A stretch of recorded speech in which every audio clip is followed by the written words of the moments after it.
Jangan menjadi kecewa menolak Dia yang berkuasa. Jangan menjadi kecewa dan menolak Dia yang sanggup membebaskan engkau dari persoalan. Jangan engkau menjadi kecewa dan menolak Kristus yang sanggup membawa engkau kepada kekekalan. Jangan engkau menjadi kecewa dan menolak Dia yang berkorban bagimu. Shalom, damai sejahtera bagi setiap kita. Saya percaya setiap kita diberkati Tuhan. Amin.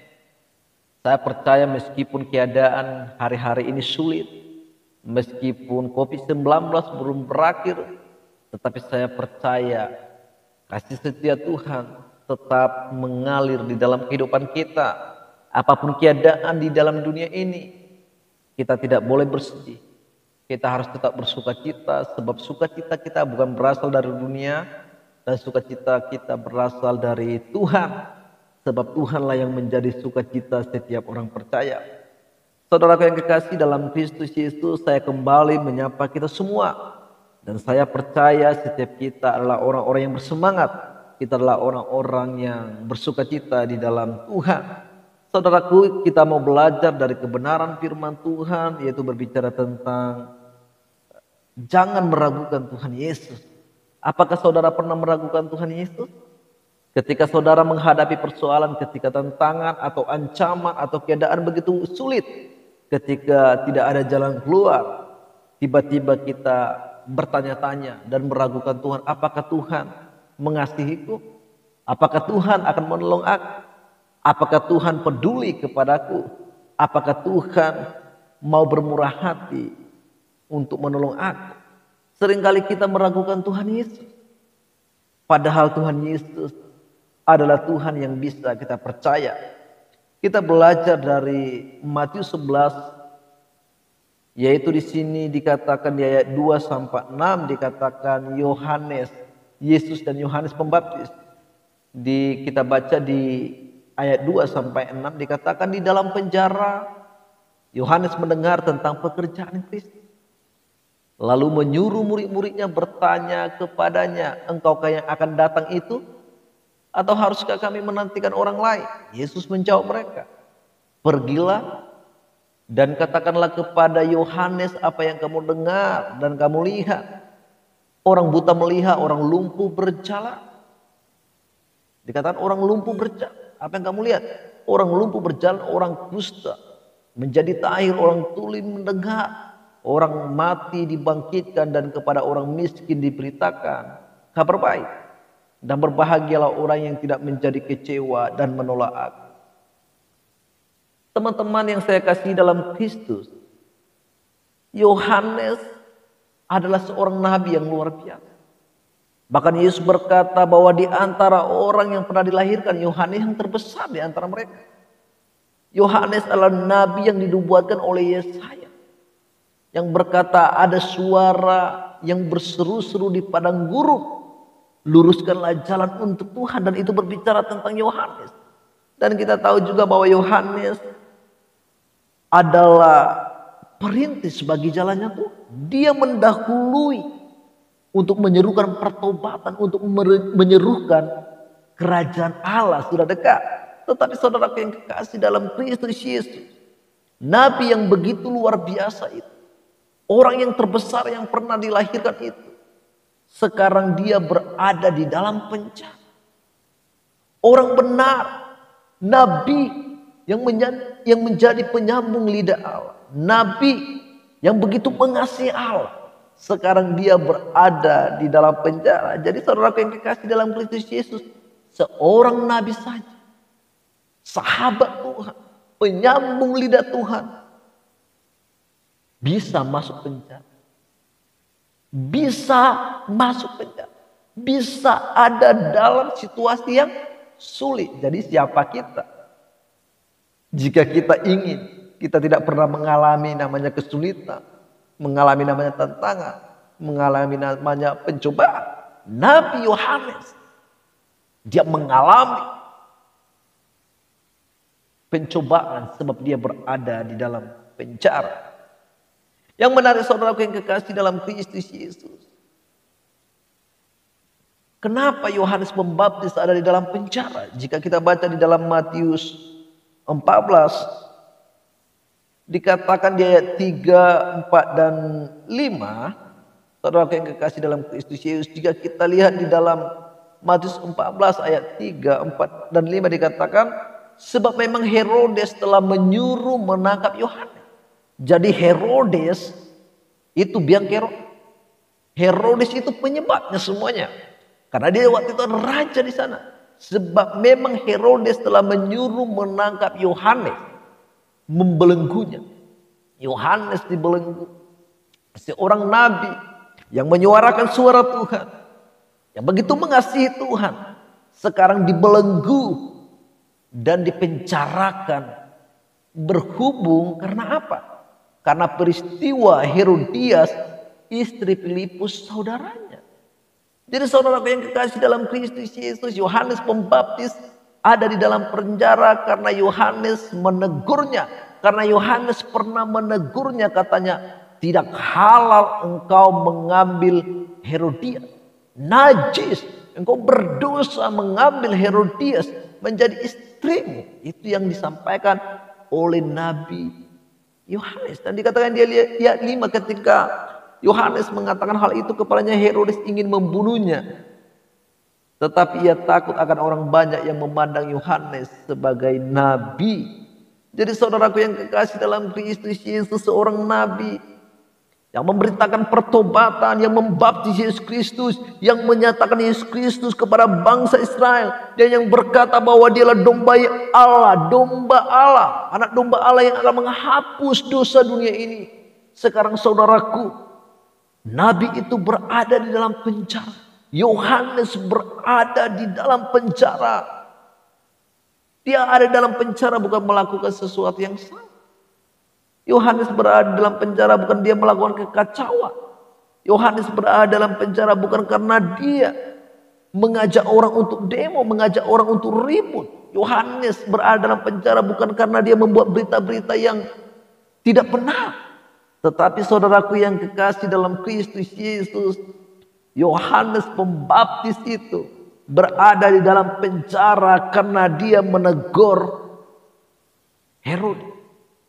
Paulus berkata, apakah dengan mengatakan kebenaran kepadamu aku telah mencari musuh? Jadi saudaraku yang kekasih dalam Kristus Yesus, Yohanes sedang mengatakan sesuatu yang benar kepada Herodes. Jikalau kita buka di dalam Galatia, kita buka di dalam Galatia 4 ayat 6. Coba kita buka firman Tuhan di dalam Galatia 4 ayat 16 kalau nggak salah ya. Dikatakan saudaraku di dalam Galatia 4 ayat 16, apakah dengan mengatakan kebenaran kepadamu aku telah menjadi musuhmu? Jadi saudaraku yang kekasih dalam Kristus Yesus, firman Tuhan ini mengingatkan kita tentang sesuatu yang luar biasa, bahwa Yohanes Pembaptis mengatakan kebenaran. Paulus berkata, apakah dengan mengatakan kebenaran aku telah menjadi musuhmu? Apakah dengan mengatakan kebenaran aku telah menjadi lawanmu? Apakah dengan mengatakan kebenaran engkau harus membenci aku? Seringkali terjadi di dalam kehidupan ini. Seringkali kita tidak jarang menemuinya karena kita mengatakan kebenaran lalu orang membenci kita. Karena kita mengatakan kebenaran mereka tidak suka kepada kita. Padahal orang yang mengatakan kebenaran kepada orang lain karena dia mengasihinya. Karena dia mencintai orang itu. Karena firman Tuhan berkata, teguran itu adalah kasih yang timbul. Tujuan nasihat itu ialah kasih yang timbul dari hati yang suci, dari hati nurani yang murni. Jadi teguran yang kita berikan kepada orang lain bukan karena kebencian, tetapi karena kita sayang, karena kita cinta, karena kita peduli. Tetapi ada aja orang yang tidak senang ketika saudara memberitahukan kepada dia tentang sesuatu yang benar. Ketika saudara menegur kesalahannya, itu menjadi sesuatu yang membangkitkan amarah kepada kita. Dan itu yang terjadi kepada Yohanes Pembaptis, saudaraku. Yohanes Pembaptis menegur Raja Herodes karena dia mengambil istri Filipus, yaitu Herodias. Dan Yohanes berkata bahwa itu tidak halal bagimu. Dan ketika Yohanes memberitahukan hal itu kepada Herodes, ia bermaksud untuk membunuh Yohanes, tetapi ia takut terhadap orang banyak. Tetapi saudara yang mau kita pelajari, saudara yang dikasih dalam Kristus Yesus, seberapa sulit pun keadaan kita, tantangan, pencobaan, kesedihan yang kita alami, fitnahan, atau hal-hal yang tidak baik yang kita temui di dalam kehidupan kita, kita tidak boleh menjadi kecewa dan menolak Yesus. Kita tidak boleh meragukan Yesus, karena kita tahu kasih Yesus sungguh-sungguh nyata bagi kita. Karena kita tahu bahwa Yesus begitu mengasihi kita sampai ia rela meninggalkan surga bagi kita. Saudaraku yang kekasih dalam Kristus Yesus, di dalam penjara Yohanes mendengar tentang pekerjaan Kristus. Ia menyuruh murid-muridnya dan bertanya kepada Yesus, apakah engkau yang akan datang itu atau kami menantikan orang lain? Jadi saudaraku yang kekasih dalam Kristus Yesus, di dalam penjara Yohanes Pembaptis berharap bahwa Yesus datang membebaskan dia. Bahwa Yohanes berharap bahwa Yesus akan menegur Herodes. Dan mungkin Yohanes juga berharap supaya Yesus melakukan sesuatu yang dahsyat dan ketika dia berjumpa dengan Herodes. Tetapi saudaraku yang kekasih dalam Kristus Yesus, Yesus tidak pernah menjumpai Yohanes di dalam penjara. Sampai-sampai Yohanes Pembaptis bertanya-tanya dalam hatinya, apakah dia betul sang juru selamat itu? Apakah dia betul yang akan membebaskan bangsa ini? Apakah dia betul orang yang dinanti-nantikan selama ini? Dan ketika Yohanes menyuruh murid-muridnya supaya keraguan dia itu menjadi hilang, supaya keraguan dia itu terjawab. Dan ketika dia mengutus murid-muridnya dan Yesus menjawab dengan lemah lembut, Yesus tidak menjawab dengan marah-marah, tetapi Yesus menjawab dengan kasih dan berkata, pergilah dan katakanlah kepada Yohanes apa yang kamu dengar. Dan kamu lihat, orang buta melihat, orang lumpuh berjalan, orang kusta menjadi tahir, orang tuli mendengar, orang mati dibangkitkan, dan kepada orang miskin diberitakan kabar baik. Dan berbahagialah orang yang tidak menjadi kecewa dan menolak aku. Jadi saudaraku yang kekasih dalam Kristus Yesus, Yesus memberitahukan kepada murid-murid Yohanes, katakan kepada Yohanes apa yang kamu lihat. Bahwa orang buta melihat, bahwa orang lumpuh berjalan, bahwa orang kusta ditahirkan, bahwa orang mati dibangkitkan, dan kabar baik diberitakan kepada orang miskin. Jadi saudara yang kekasih dalam Kristus Yesus, Yesus menyuruh murid-murid Yohanes pulang supaya Yohanes tidak menjadi ragu, supaya Yohanes menjadi percaya bahwa sesungguhnya dialah yang datang dan tidak perlu menantikan orang lain. Saudaraku yang kekasih dalam Kristus Yesus, betapa menyedihkan kehidupan kita. Betapa sedihnya kehidupan kita, betapa kacaunya kehidupan kita, betapa terhilangnya kehidupan kita jika kita menolak Yesus Kristus yang sanggup membuat orang buta melihat, yang sanggup membuat orang yang lumpuh berjalan, yang sanggup membuat orang kusta menjadi tahir, yang sanggup membuat orang mati menjadi hidup. Betapa kacaunya kehidupan kita jika kita menolak Dia. Sebab padahal dia melakukan pekerjaan-pekerjaan yang dahsyat. Dia melakukan pekerjaan-pekerjaan yang ajaib. Dia melakukan pekerjaan-pekerjaan yang tidak pernah dilakukan orang. Dan tidak ada yang mustahil baginya. Karena itu saudaraku yang kekasih dalam Kristus Yesus, mari kita memperhatikan kehidupan kita. Mari kita melihat kehidupan kita. Apakah kita pernah kecewa terhadap Tuhan? Apakah kita meragukan kasih Tuhan? Apakah kita meragukan kuasa Tuhan? Apakah kita meragukan kesetiaan Tuhan terhadap kita? Bahwa Dia berkata Dia begitu mengasihi kita. Bahkan Dia menyerahkan nyawanya bagi kita untuk membebaskan kita dari segala dosa kita. Dikatakan Ia memikul dosa kita sendiri di dalam tubuhnya di kayu salib. Supaya kita orang-orang berdosa. Supaya kita yang dahulu jauh dari Allah menjadi dekat kepada Allah. Dan oleh bilur-bilurnya kita menjadi sembuh. Dan oleh melalui karya salibnya dosa kita dihapuskan. Yang menurut ketentuan-ketentuan hukum yang mendakwa dan mengancam kita itu ditiadakannya dengan memakukannya pada kayu salib. Betapa besarnya kasih Kristus bagimu. Betapa besarnya kasih Kristus bagi saya. Jadi apa yang harus kita ragukan saudara? Tentu ketika kita memang menghadapi persoalan yang berat, ketika kita berada di dalam titik terendah, ketika kita tidak bisa melihat jalan keluar, seringkali kita bertanya, Tuhan, apakah Engkau mengasihi aku? Tuhan, apakah Engkau peduli kepadaku? Tuhan, apakah Engkau bermurah hati terhadap aku? Apakah engkau Tuhan mencintai aku? Jangan-jangan kita berkata Tuhan tidak peduli. Tuhan tidak mengasihi aku. Tuhan mengecewakan aku. Wow. Jangan. Itu sesuatu hal yang tidak baik. Karena kita tahu dia sanggup melakukan segala sesuatu. Dia berkata kok. Tuhan berkata di dalam Matius 11 ayat 28. Datanglah kepadaku semua yang letih lesu dan berbeban berat. Aku akan memberikan kelegaan kepadamu. Dan Tuhan berkata bahwa pencobaan-pencobaan yang kamu alami adalah pencobaan biasa yang tidak melebihi kekuatan manusia. Jika kita datang berserah, meminta kepada Tuhan, membangun hubungan kita dengan Tuhan, tidak ada cobaan yang melampaui kekuatan kita karena Ia setia. Jadi saudaraku yang kekasih dalam Kristus Yesus, melalui nas ini kita diingatkan supaya kita jangan menjadi kecewa, supaya kita jangan menolak Kristus, padahal Dia adalah Allah yang begitu mengasihi kita, padahal Dia Allah yang begitu mencintai kita. Tetapi seringkali kita menjadi kecewa karena kebodohan kita, karena kita terlalu memaksakan apa yang menjadi kehendak kita. Karena kita terlalu memaksakan apa yang kita mau. Ketika kita berdoa, kita langsung berharap bahwa Tuhan harus menjawabnya. Ketika kita meminta kepada Tuhan dengan berdoa bersungguh-sungguh dan berpuasa, kita langsung berharap bahwa Tuhan harus menjawabnya. Dan kita lupa bahwa Tuhan memiliki rancangan yang terbaik melebihi daripada apa yang bisa kita pikirkan. Jadi saudaraku yang kekasih dalam Kristus Yesus, melalui nats ini kita belajar bahwa seberapa apapun persoalan yang kita hadapi, seberapa genting pun keadaan kita, seberapa kacau balau pun hal-hal yang menimpa kita, kita tidak boleh kecewa dan menolak Tuhan Yesus. Kita tidak boleh kecewa dan menolak Tuhan Yesus.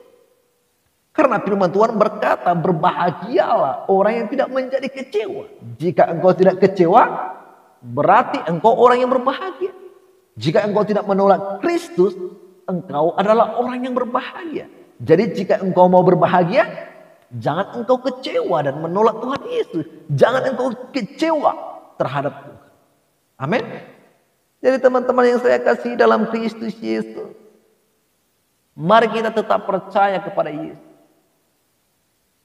Mari kita tetap teguh iman kita bahwa Dia sungguh-sungguh mengasihi kita. Saudaraku yang kekasih dalam Kristus Yesus, keadaan Yohanes di dalam penjara membuat dia bertanya-tanya tentang status Yesus Kristus. Tetapi Yesus menjawab dan meneguhkan bahwa Yesuslah sungguh-sungguh. Yang datang itu bukan perlu menantikan orang yang lain. Itulah sebabnya Yesus mengutus murid-murid Yohanes untuk pergi menemui Yohanes dan berkata, katakan kepada Yohanes, supaya Yohanes tidak menjadi ragu lagi. Supaya Yohanes jangan bertanya-tanya lagi dalam hatinya. Tetapi supaya dia teguh, kuat di dalam penjara. Saudaraku yang kekasih dalam Kristus Yesus, kita sering mengalami keraguan. Tak kalah permintaan doa kita tidak dijawab. Dan kita belajar dari kisah Yohanes Pembaptis dan para muridnya. Tuhan Yesus punya rencana yang indah untuk kita. Amin. Dia punya rancangan-rancangan yang terbaik bagi kita. Sebab rancangannya adalah rancangan damai sejahtera. Dan damai sejahteranya diberikan bagi kita. Dan damai sejahteranya ditinggalkan bagi setiap kita. Saudara yang kekasih, jika teman-teman pernah meragukan Tuhan Yesus, pernah kecewa karena Tuhan Yesus dan berkata, aku tidak mengasihi Tuhan Yesus, Tuhan Yesus tidak sayang kepadaku, bertobat. Iya kan? Jika saudara pernah kecewa oleh karena doa-doamu tidak dijawab oleh Tuhan Yesus, bukan berarti Dia tidak mengasihimu, tetapi kadangkala Ia tidak langsung menjawab doamu supaya engkau lebih bersungguh-sungguh, supaya engkau menjadi teguh, supaya engkau menjadi dewasa di dalam kerohanian, di dalam batiniamu engkau menjadi dewasa. Jika ada teman-teman yang di sini kecewa, mungkin oleh karena orang tuanya dipanggil Tuhan, oleh karena engkau di PHK, oleh karena engkau difitnah, oleh karena engkau dijahati, saya mau mengajak engkau jangan menjadi kecewa terhadap Tuhan. Kenapa engkau kecewa dan menolak Tuhan? Padahal orang kok yang membuat engkau kecewa, orang yang membuat engkau sedih, orang yang membohongi kamu, orang yang menjahati kamu, orang yang memfitnah kamu. Kenapa engkau menjadi kecewa kepada Tuhan? Karena itu teman-teman yang saya kasih dalam Kristus Yesus, Yohanes ada di dalam penjara dan keraguan mulai datang dalam pikirannya. Demikian juga bagi kita semua, seringkali kita ketika kita berada di dalam penjara kesakitan, penjara pencobaan, seringkali kita mulai ragu. Apakah Tuhan akan menolong kita? Apakah Tuhan akan peduli kepada kita? Tetapi saudaraku yang kekasih dalam Kristus Yesus, saya mau mengingatkan kita semua bahwa kasih Tuhan Yesus tidak pernah berubah. Dahulu, sekarang, dan sampai selama-lamanya. Dia telah membuktikan kasih-Nya bagi kita dengan memikul dosa kita di atas kayu salib, dengan menghapuskan surat hutang yang oleh ketentuan-ketentuan hukum yang mendakwa dan mengancam kita, semuanya diselesaikannya di kayu salib. Kita tidak perlu meragukan cinta Tuhan Yesus bagi kita, tetapi yang perlu kita pertanyakan cinta kita kepada Yesus. Nah, saya mau mengingatkan kita, jangan menjadi kecewa dan menolak Dia yang berkuasa. Jangan menjadi kecewa dan menolak Dia yang sanggup membebaskan engkau dari persoalanmu. Jangan engkau menjadi kecewa dan menolak Kristus yang sanggup membawa engkau kepada kekekalan. Jangan engkau menjadi kecewa dan menolak Dia yang berkorban bagimu. Tuhan Yesus memberkati kita semua. Haleluya, haleluya.